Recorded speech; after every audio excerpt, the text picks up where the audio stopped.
Happy Aloha Friday, everybody, and welcome back to the CO2 Rundown. I'm Chad Owens, and as always, we've got a very exciting show for you guys today. I want to give a huge shout out to our sponsors, Mercedes-Benz of Honolulu, Windows Hawaii, Hawaiian Telcom, and Long's Drugs for being part of the show. And I want to thank you for tuning in. Guys, let's dive on in to the first quarter. In the NFL, there's been some shuffling around with scheduling as well as players. The game that was supposed to have taken place last night between the Chiefs and the Bills got moved to Monday. So that's going to be a stacked doubleheader with the Chiefs and Bills, as well as the Cardinals and the Cowboys filling in the Monday Night Football games. Let's talk about the Chiefs and Bills first of all. The Chiefs, I believe, just got better with the addition of running back Le'Veon Bell, who recently got released from the New York Jets this week. You could tell that there was some internal friction there between the organization, not sure if the coaches or one particular coach and a player, but in that type of situation, you can only assume that, somebody was unhappy. But look, I think the Chiefs are extremely happy. They got a top-tier running back in Le'Veon Bell. And if Bell can keep his composure and keep his cool, he's got a chance to go win a Super Bowl. You got the MVP and reigning Super Bowl champs in the Chiefs. And look, Patrick Mahomes, Andy Reid, that offense, I think, complements Le'Veon Bell, and Le'Veon Bell complements that offense tremendously well. So I'm looking forward to seeing him play. I hope he plays on Monday night. And talking about the other game, the Cardinals, who's playing very well this year, and the Cowboys, who's just been struggling. And again, unfortunate circumstances with Dak Prescott with the season-ending injury. But on the positive side of that, Dak Prescott took to social media and shared that his surgery was very successful. He's in good spirits. I don't know if you guys were following, but he got an outpour of support literally like moments after he got injured. I think as a player, that's the biggest sign of respect that you can get is from your peers. And everyone across the league, everyone in the sports world was showing love. I had to show some love, because we all know as athletes and as competitors, the last thing you want to have is a devastating injury. We never think about it. We try not to think about it. But when it happens, it's unfortunate. But to get that kind of support, I think was huge. And that speaks volumes to the type of player and more so the type of person and the kind of an impact that Dak has made on, everyone. So awesome, guys. Look, that wraps up the first quarter. Let's jump on in to the second. Stephen Tsai from our Star-Advertiser sports team has a story today on the University of Hawaii men's basketball team's first practice of 2020. Much like the football team, things will be structured with 30 practices over the next 6 weeks. They can only have 20 hours of workouts a week. And of course, the protocols are in place for COVID-19. This is an interesting team with a lot of new faces. Everyone talks about how athletic these guys are, but being athletic and being good basketball players aren't always the same thing. So we'll see what happens. Catch the rest of that story in today's paper. You guys should also be on the lookout for this upcoming Sunday's paper, where Ferd Lewis is going to write on how Coach Graham might be making a lot of money at nearly $800,000. But it's still low. I'm thinking, man, that's low? Anyway, that's still low on the coaches' totem pole for the Mountain West Conference. In fact, of the 12 coaches in the conference, Coach Graham is 10th on the pay scale. The reason he agreed to a low salary is because he's still getting some of that Arizona State money. So not a bad deal for Coach Graham. This is just a preview to the story, so be sure to check out Sunday's Honolulu Star-Advertiser for more on this. And speaking of jobs, Star Events and Ultra Staffing present a virtual career expo on Wednesday and Thursday of next week that will allow employers and job seekers to connect in a safe environment. The event runs from 9 a.m. to 1 p.m. on October 21st and from 10 a.m. to 2 p.m. on October 22nd at hawaiicareerexpo.com. The event is free for attendees, but registration is highly recommended. So again, make sure you guys check in at hawaiicareerexpo.com. And guys, that wraps up the second. And going into halftime, look, I've been getting very excited of this University of Hawaii football season to kick off. I'm just gonna be honest. Being that I've been away playing ball myself for the last 14, 15 years, and then 16 on top of that from the last couple of years that I haven't been playing, but haven't been here, you know, it's Friday. So it's like a flashback Friday for me. And so I'm gonna talk to you guys a little bit about my time coming in to the University of Hawaii and preparing, you know, for my first season. So let's go. All right, I mean, wow. Where do I even begin? I'm gonna try to tell this, you know, in a condensed way as much as I can. You know, I'm gonna start off by talking about, you know, Hawaii football, college football, and being a kid, you know, wanting to be in that environment. You know, I remember going to the University of Hawaii games as a kid. I just remember the fans. I remember the band. I remember newspaper confetti being tossed, you know, from everywhere in that stadium. I just remember it being loud.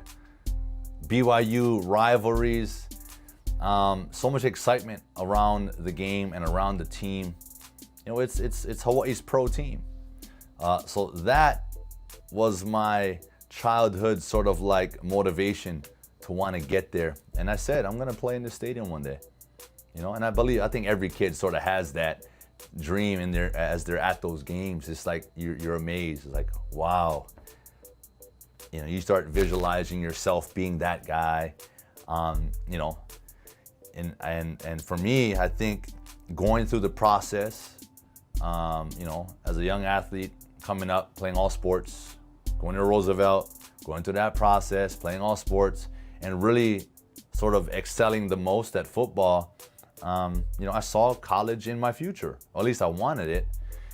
And, you know, thankfully enough, it's crazy because today, you know, I put out, actually, sorry, yesterday I put out a throwback Thursday post about my time at the University of Hawaii.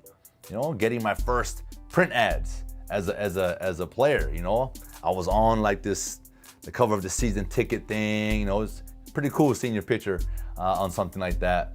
So I was just telling a story on that post about how I was thankful to have had one of the best quarterbacks in the state. You know, Chad Kapanui was my quarterback at Roosevelt, and he got a scholarship to the University of Hawaii. And June Jones and Coach Ron Lee came down to watch him throw, and I was the receiver that was catching for him. You know, so I went out there diving, you know, trying to make an, you know, impression. And thankfully enough, I caught the eyes of Coach Ronley and Coach Jones and was added to that year's walk-on list and made it last guy added. Check this out. Last guy added to training camp roster that year. You know, so I get that opportunity to walk on and, you know, redshirt my first year. But just being there, being at every game was mind-blowing. You know, being in that stadium, going through pregame, just a dream come true in itself. And then fast forward to being able to play the next year, getting my number called, and then the historic game against BYU in 2001 sort of literally kicked off my career as a Rainbow Warrior, and really propelled everything. My future of football from the rest of my college career to me getting drafted into the NFL, and, you know, having a long career in the CFL, and ultimately, doing all those things, it all started with a dream and with, that excitement as a kid being in that environment. So I just want to encourage, all the athletes out there, hey, continue to dream big. If you're a walk-on, if you didn't get a scholarship, don't panic. You just got to work harder. You got to work hard anyway. Now just work harder and work harder than everybody, right? And I want to encourage the fans. I want to encourage the people of Hawaii. We got to show love, right? I'm hoping that they're going to allow some fans in the stadium to support the team this year, when their first home game does come. But if not, whenever that time comes, when we're allowed back in that stadium to show love and show support, we need to pack that house. Just like that BYU game in 2001. That's my goal. I want every game to be like that so that those players can feel the energy that I felt. And the fans, you guys know what I'm talking about, the ones that were there. That energy flows through us all. When everyone's doing the wave, that's energy circling the stadium.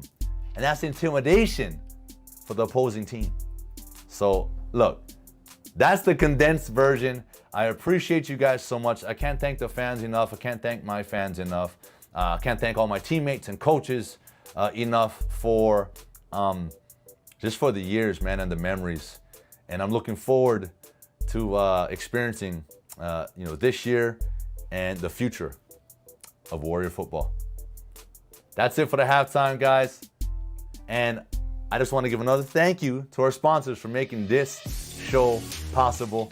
Mercedes-Benz of Honolulu, Hawaiian Telecom, Windows Hawaii, and Long's Drugs. All right, guys, let's jump on in to the third quarter. All right, into the MLB playoffs we go. It's getting down to the wire. The Atlanta Braves took a commanding 3-1 lead over the LA Dodgers, and the Houston Astros stayed alive and avoided elimination for the second time after defeating the Tampa Bay Rays 4-3. Carlos Correa delivered in the bottom of the ninth. He hit a home run, shot to center. I know the Astros still got to win 2 more games, and the Tampa Bay Rays are thinking, we were up 3-0 in this series, and now it's 3-2. So it's going to be a very interesting next couple of games for them. Nonetheless, if the Rays do end up winning, and the Braves win, the World Series is starting next Tuesday. Guys, that wraps up the third quarter. Let's finish strong here on this Aloha Friday in the fourth.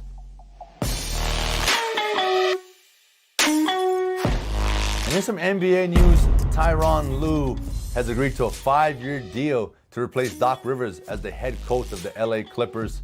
As you all know, Ty Lue has had a lot of success as the head coach of the Cleveland Cavaliers, mainly while having LeBron James and that company during his time there. Ty Lue served as an assistant in his last season with the Clippers, so it's a natural fit for him to step up, to that job, already being in the system. You know what? I think Ty Lue is going to bring, definitely some playoff experience. His experience playing with LeBron and a couple of those guys that they had there, and having Paul George, Kawhi Leonard, I think he's going to, somewhat have 2 superstars to sort of mold and build around. And, I think in the NBA, a lot of times the coaches are there to guide, right? If you look at LeBron and what he did this year in LA, it was almost like, not that he was the coach, but he's a big voice in that team. So I think what's going to help Ty Lue out is having, Kawhi Leonard, his presence, because we all know Kawhi's a quiet guy. Paul George may be a little bit more vocal, but the biggest asset I think that he brings is his experience and his being around guys like LeBron James. And I think he probably learned a lot from from the King over his time in Cleveland. So good luck to Ty Lue and the Clippers going into the next year. Good luck taking on the Lakers next season. Anyway, guys, that wraps up today's show. So excited. It's the weekend. It's Aloha Friday, like I said. I hope you guys enjoyed the week, and I hope you guys are going to enjoy the weekend. I'll see you guys on Monday. Aloha.